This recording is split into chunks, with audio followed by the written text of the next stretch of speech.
Welcome to the ROS2 NiryoAcademy curriculum, the launchpad for your robotics career. You might have ever worked with robots, maybe you worked with our Niryo robots, but have you ever dreamed about making your own robotic system from scratch?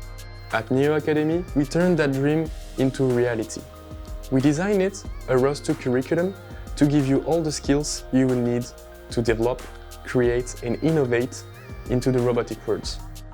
Whether you're just a student, a beginner, or looking up for some expertise, this curriculum is the perfect start for your robotics career.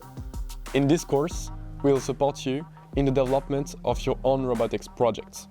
Here, we'll go from scratch to the development of a ROS2 robotics stack. With this course, you will learn how to go from a simple ROS2 user to a real robotics developer. We'll begin by modeling our robot by a URDF file. Then, we'll go familiar with some path planning algorithms such as ROT Connect using the Movie 2 framework and the OMPL library. Finally, we'll discover how to wrap all this theory inside of a ROS2 package and then simulate it inside of the newest Gazebo simulator called Gazebo Harmonic. By the end of this curriculum, you will have a fully functional simulated environment for your Niryo robots in order to develop your own robotics projects. Once the Ned2 is running on ROS2, the possibilities are just endless.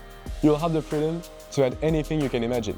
And the best extensions created by the community, the NiryoAcademy team, or even maybe you, will be published on the website as add-ons. We are already excited to introduce you new content that will extend your robotics knowledge. From deploying on real robots, to add sensors, to develop AI-based neural networks and much more.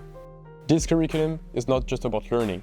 It's about starting a new chapter in your robotics journey, one that's collaborative, creative, and full of endless opportunities. Whether for yourself, your class, or the entire community, the adventure begins here.